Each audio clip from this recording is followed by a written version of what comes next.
Chapter 8. Maybe it's the drains. What's that smell? Demanded Mother as she entered the kitchen. She had been out all day campaigning and looked stiffly immaculate as ever in her royal blue twin set, except for her nose, which was twitching uncontrollably in disgust. Smell, said Chloe, with a short delay and a gulp. You must be able to smell it too, Chloe. That smell of... Well, I'm not going to say what it reminds me of. That would be impolite and becoming a woman of my class and distinction, but it's a bad smell. She breathed in the smell, seemed to take her by surprise all over again. My goodness, it's a really bad smell. Like a malevolent cloud of darkest brown, the smell seeped through the timber of the shed, no doubt peeling off the creosote as it travelled. Then it had crept its way across the lawn before opening the cat flap and starting its aggressive occupation of the kitchen. There's the smell. Have you ever wondered what a bad smell looks like? It looks like this. Oh, that's a nasty one. If you put your nose right up against the page, you can almost smell it. Maybe it's the drains, offered Chloe. Yes, it must be the drains leaking again, even for more reason why I need to be elected as an MP.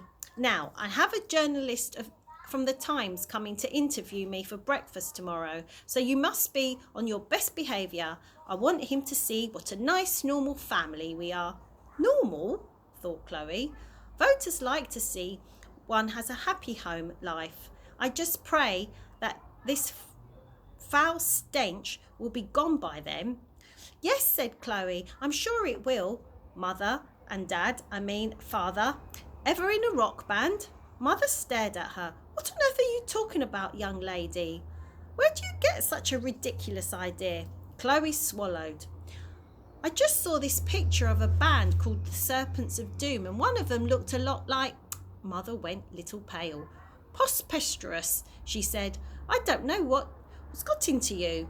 She fiddled with her bouffant, almost as if she was nervous. Your father in a rock band, of all things. First that exercise book full of outrageous stories, and now this. But no buts, young lady, honestly. I don't know what to do with you anymore. Mother looked really furious now. Chloe couldn't understand what she had done wrong. Well, pardon me for asking, she sulked. That's it, shouted Mother. You go to bed right now. It's 6:20, protested Chloe. I don't care. Bed. Chloe found it hard to get to sleep, and not only because she had been set to bed at such a ridiculously early, but also, and more importantly, because she had moved a tramp into the shed. She noticed the light of the torch bouncing off her bedroom window and looked at her alarm. It was only 2:11 a.m. What on earth did he want at this time of night? Mr. Stink had made his shed quite homely. He had old-fashioned a bed out of some piles of old newspapers, and an old piece of tarpaulin was his duvet, with a grow bag for her pillow. It looked almost comfy. An old hosepipe had been arranged in the shape of a dog basket for the Duchess. A plant pot full of water sat beside her in a bowl.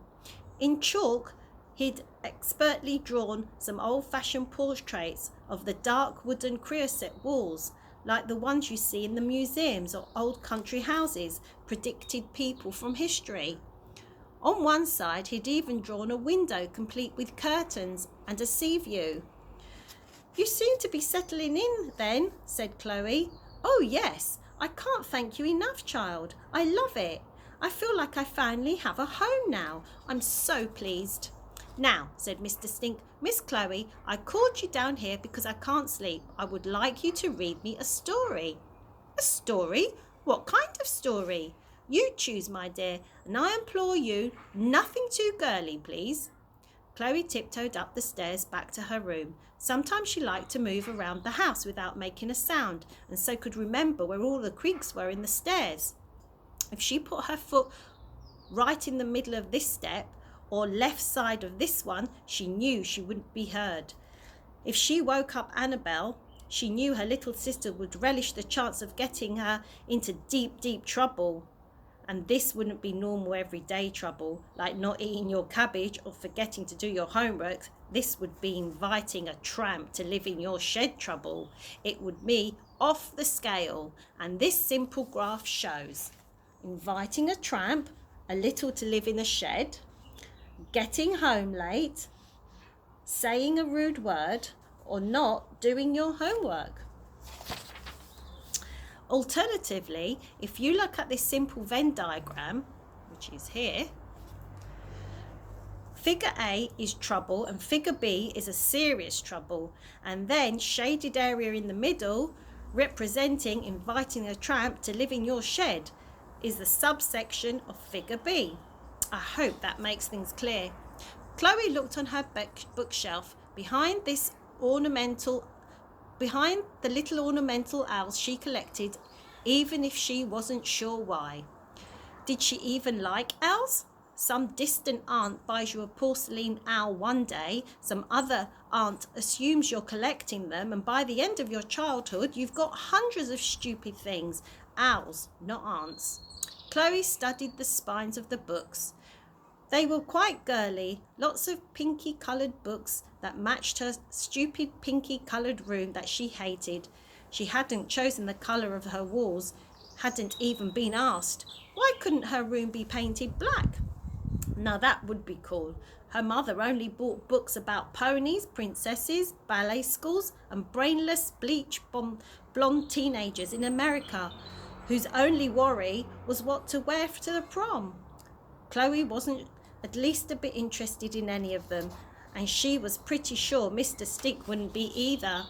The one story she had written had been torn to shreds by her mother. This wasn't going to be easy.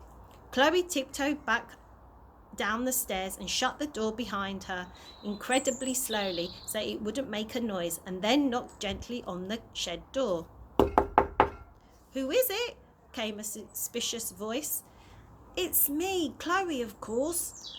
I was fast asleep. What do you want?" "You asked me to read you a story." "Oh, well, now you've woken me up, you better come in." Chloe took a last deep breath of the fresh air and entered its den.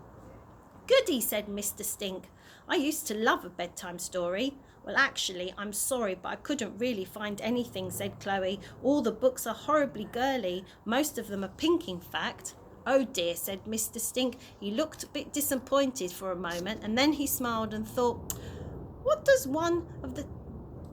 what about one of the stories? My stories? Yes, you told me you like to make them up.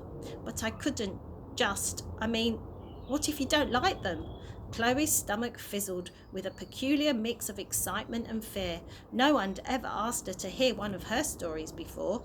"I'm sure I'll love it," said Mr. Stink.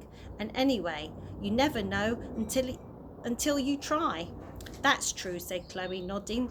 She hesitated for a moment and then took a deep breath. "Do you like vampires?" she asked. "Well, I don't know any socially." "No, do you like to hear a story about vampires? These are vampires who are teachers in a school who suck the blood out of their poor, unsuspecting pupils." "Is this the story your mother tore up?" Yes," replied Chloe sadly, "but I think I can remember most of it." "Well, I would love to hear it." "Really? Of course." "All right," said Chloe. "Please can you pass me the torch?" Mr. Stink passed it to her and turned it on and put it under her face to look scary. "Once upon a time," she began, before losing her nerve. "Yes, once upon a time." "No, I can't do it. Sorry." Chloe hated reading out loud in class. She was so shy she wouldn't even try. She would hide under the desk to avoid it. This was even more terrifying. These were her words. It was much more private and more personal, and she suddenly felt as if she wasn't ready to share it with anyone. "Please, Miss Chloe," said Mr. Stink encouragingly, "I really want to hear your story. It sounds top banana. Now you were saying, once upon a time," she took a deep breath, "once upon a time there was a little girl called Lily who hated going to school. It wasn't because the lessons were hard, it was because all the teachers were vampires." "Wonderful opening." Chloe smiled and continued. Soon she was getting really into it and putting on voices for her heroine Lily. Lily's best friend Justin, who was bitten by the music teacher and at the piano lesson, had become a bloodsucker too, and Mrs. Merk, the evil headmistress, who was in fact Empress of Vampires. The tale unravelled all night. Chloe finished the story just before dawn as Lily finally drove her hockey stick through the headmistress's heart. Mrs. Merk's blood spurted out of her like newly struck oil, redecorating the sports hall a dark shade of crimson. The end. Chloe turned off the torch, her voice hoarse and her eyes barely still open. "What an absolutely gripping yarn," announced Mr. Stink. "I can't wait to find out what happens in Book 2. "Book 2? "Yes," said Mr. Stink. "Surely after killing the headmistress, Lily is moved to another school, and all the teachers there could be flesh-eating zombies." "That," thought Chloe, "is a very good idea. Tomorrow I will read chapter 9.